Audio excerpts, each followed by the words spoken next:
အားလုံးပဲမင်္ဂလာပါအခုဗီဒီယိုကမြန်မာဘောလုံးအားကစားသတင်းဆောင်ကိုတင်ဆက်ပေးတော့မှာဖြစ်ပါတယ်အာဆီယံချန်ပီယံရှစ်ဟွန်တိုင်းက2026ပြိုင်ပွဲအတွက်အုပ်စုမွဲခွဲပွဲအခမ်းအနားကိုအင်ဒိုနီးရှားနိုင်ငံဂျကာတာမြို့မှာကျင်းပခဲ့ပြီးတော့မြန်မာလေဆင်အသင်းကတော့အုပ်စု B မှာထိုင်းမလေးရှားဖိလစ်ပိုင်လာအိုအစရှိတဲ့အသင်းတွေနဲ့အတူတူတအုပ်စုတွေကြာရောက်နေခဲ့ပါတယ်အာဆီယံချန်ပီယံရှစ်ဟွန်တိုင်းက2026ပြိုင်ပွဲကိုတော့စင်ကာပူနိုင်ငံမှာစတင်ကျင်းပခဲ့တဲ့1996ခုနှစ်ကနေအခုချိန်ကျင်းပမဲ့2026ခုနှစ်ဆိုရင်တော့နှစ်ပေါင်း30ပြည့်မြောက်တဲ့ပြိုင်ပွဲဖြစ်ပြီးတော့အကြိမ်ရေအတွက်ဖြင့်ဆိုရင်တော့16ကြိမ်မြောက်ကျင်းပတာလည်းဖြစ်ပါတယ်။ပြိုင်ပွဲကိုတော့2026ခုနှစ်ဇူလိုင်လနဲ့ဩဂတ်လအတွင်းမှာအသင်းပေါင်း10သင်းနဲ့ကျင်းပသွားမှာဖြစ်ပါတယ်။ခြေစစ်ပွဲစဉ်ဖြစ်တဲ့ဘရူနိုင်းသင်းနဲ့တီမောသင်းတို့ရဲ့ပွဲစဉ်ကိုတော့ဂျွန်လ2ရက်နေ့မှာဘရူနိုင်းသင်းရဲ့အင်ကွင်းနဲ့ဂျွန်လ9ရက်နေ့မှာတီမောသင်းရဲ့အင်ကွင်းမှာကစားသွားမှာဖြစ်ပြီးတော့အနိုင်ရရှိတဲ့သင်းကတော့ပြိုင်ပွဲကိုအုပ်စု A ကနေဝင်ရောက်ရှင်ပြိုင်ခွင့်ရရှိမှာဖြစ်ပါတယ်။ပြိုင်ပွဲကိုတော့ဇူလိုင်လ24ရက်နေ့မှာစတင်ကျင်းပသွားမှာဖြစ်ပြီးတော့အုပ်စုအဆင့်ပွဲစဉ်တွေကိုတော့ဩဂတ်လ10ရက်နေ့အထိကျင်းပသွားမှာဖြစ်ပါတယ်။ရှုံးလွှဲအဆင့်ပွဲစဉ်တွေဖြစ်တဲ့ဆီမီဖိုင်နယ်အဆင့်နဲ့ဖိုင်နယ်အဆင့်ပွဲစဉ်တွေကိုလည်းအင်ကွင်းအဝေးကွင်းစနစ်နဲ့နှစ်ကြောရှင်ပြိုင်သွားမှာဖြစ်ပြီးတော့ဩဂတ်လ15ရက်16ရက်နဲ့ဩဂတ်လ18ရက်19ရက်နေ့မှာဆီမီဖိုင်နယ်ပွဲစဉ်တွေဩဂတ်လ23ရက်နဲ့ဩဂတ်လ26ရက်နေ့မှာဖိုင်နယ်ပွဲစဉ်တွေကျင်းပသွားမှာဖြစ်ပါတယ်။အသင်းတစ်သင်းစီအနေနဲ့အုပ်စုပွဲ၄ပွဲကန်ရမှာဖြစ်ပြီးတော့အင်ကွင်း2ပွဲအဝေးကွင်း2ပွဲတွားရောက်ကစားမှာဖြစ်ပါတယ်။မြန်မာအသင်းကတော့အင်ကွင်းပွဲစဉ်အဖြစ်မလေးရှားနဲ့လာအိုအသင်းတို့ကိုလက်ခံကျင်းပသွားမှာဖြစ်ပါတယ်။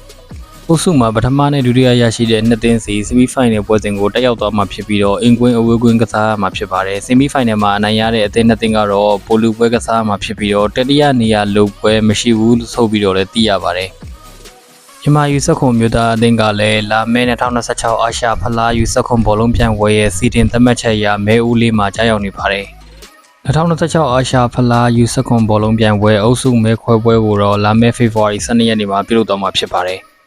2026အာရှဖလားယူဆက်ခွန်ဘောလုံးပြိုင်ပွဲကိုတော့ဆော်ဒီအာရေဗျနိုင်ငံကအင်ရှင်ဖြစ်လက်ခံကျင်းပသွားမှာဖြစ်ပြီးတော့လာမယ့်မေလ9ရက်နေ့ကနေ24ရက်အထိကျင်းပသွားမှာဖြစ်ပါတယ်။မြန်မာနိုင်ငံဘောလုံးအဖွဲ့ချုပ်မြန်မာ National League Committee ကကြီးမှုကျင်းပမဲ့မြန်မာ National League 2 Promotion Amateur Club Tournament 2026ပြိုင်ပွဲကိုမတ်လပထမပတ်အတွင်းကိုဗဟန်းမြခင်းတူကွင်းမှာကျင်းပပြုလုပ်သွားမှာဖြစ်ပြီးတော့ပြိုင်ပွဲဝင်အသင်းတွေနဲ့စတင်စီးရင်ပေးသွင်းနိုင်ပြီဖြစ်ပါတယ်။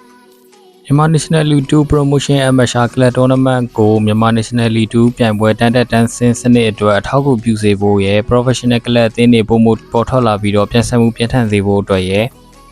နိုင်ငံရေးစဉ်အသင်းအတွက်မျိုးဆက်သစ်ကစားသမားတွေပုံမှန်ထွက်ပေါ်လာစေဖို့အတွက်ရည်ရွယ်ပြီးတော့2023ခုနှစ်ကစတင်ပြီးတော့ကျင်းပနေခြင်းဖြစ်ပါတယ်။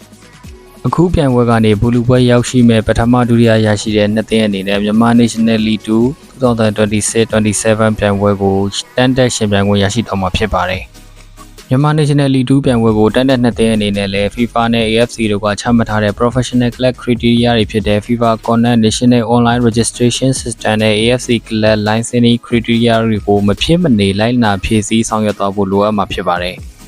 မြန်မာ National League ပြိုင်ပွဲနဲ့လူငယ်အမှတ်ပေးမြန်မာ National Youth League ပြိုင်ပွဲတွေရှိမယ်ဆိုရင်ပါဝင်ရှင်ပြိုင်ဖို့အတွက် Senior Club အသင်းပြင်လူငယ် Club အသင်းတစ်သင်းကိုပါမဖြစ်မနေထပ်မံပြင်ဆင်ဖွဲ့စည်းဆောင်ရွက်ထားမှာဖြစ်ပါတယ်။ပြိုင်ပွဲကိုဝင်ရောက်ရှင်ပြိုင်သွားမယ့်အသင်းတွေအနေနဲ့ဇန်နဝါရီ30ရက်နောက်ဆုံးထားပြီးတော့သုဝဏဘောလုံးကွင်းပထမတက်မှာရှိတဲ့မြန်မာ National League ပြိုင်ပွဲကျင်းပရေးဌာနကိုအကြောင်းကြားသွားမှာဖြစ်ပါတယ်။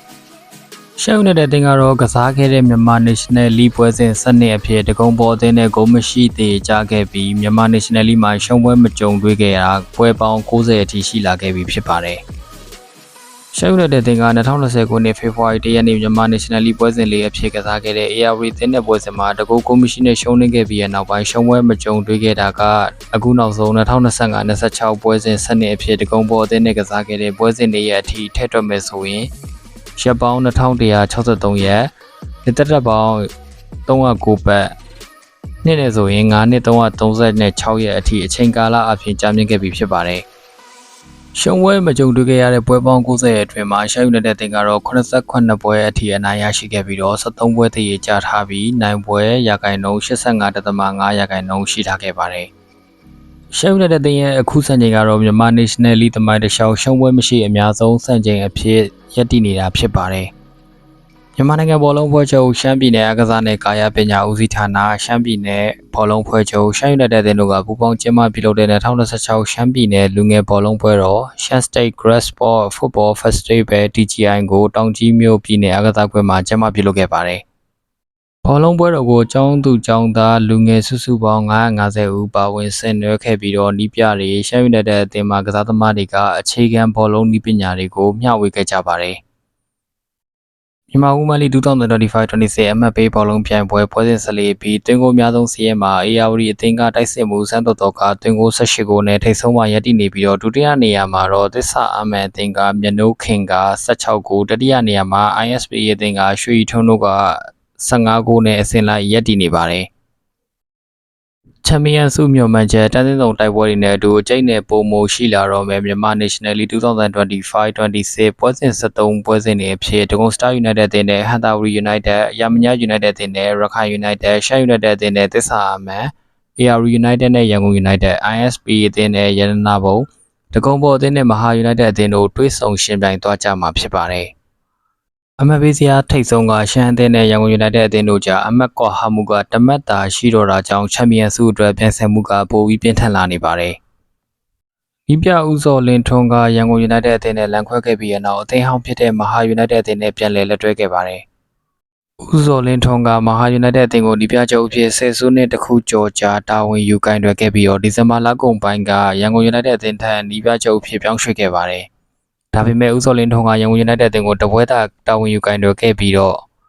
မဟာ United အသင်းထံကိုပြန်လည်ပြောင်းရွှေ့ခဲ့တာဖြစ်ပါတယ်။မြန်မာဘောလုံးအကစားသတင်းဆောင်ကိုကြိုက်နေတဲ့ဆိုရင်တော့ channel လေးကို subscribe လိုက်အောင် comment တွေပြုလုပ်သွားပေးကြပါအခုလိုနောက်ထပ်မြန်မာဘောလုံးအကစားသတင်းဆောင်တွေနဲ့ပြန်လည်ဆုံတွေ့ကြပါမယ်အားလုံးကျေးဇူးအများကြီးတင်ပါတယ်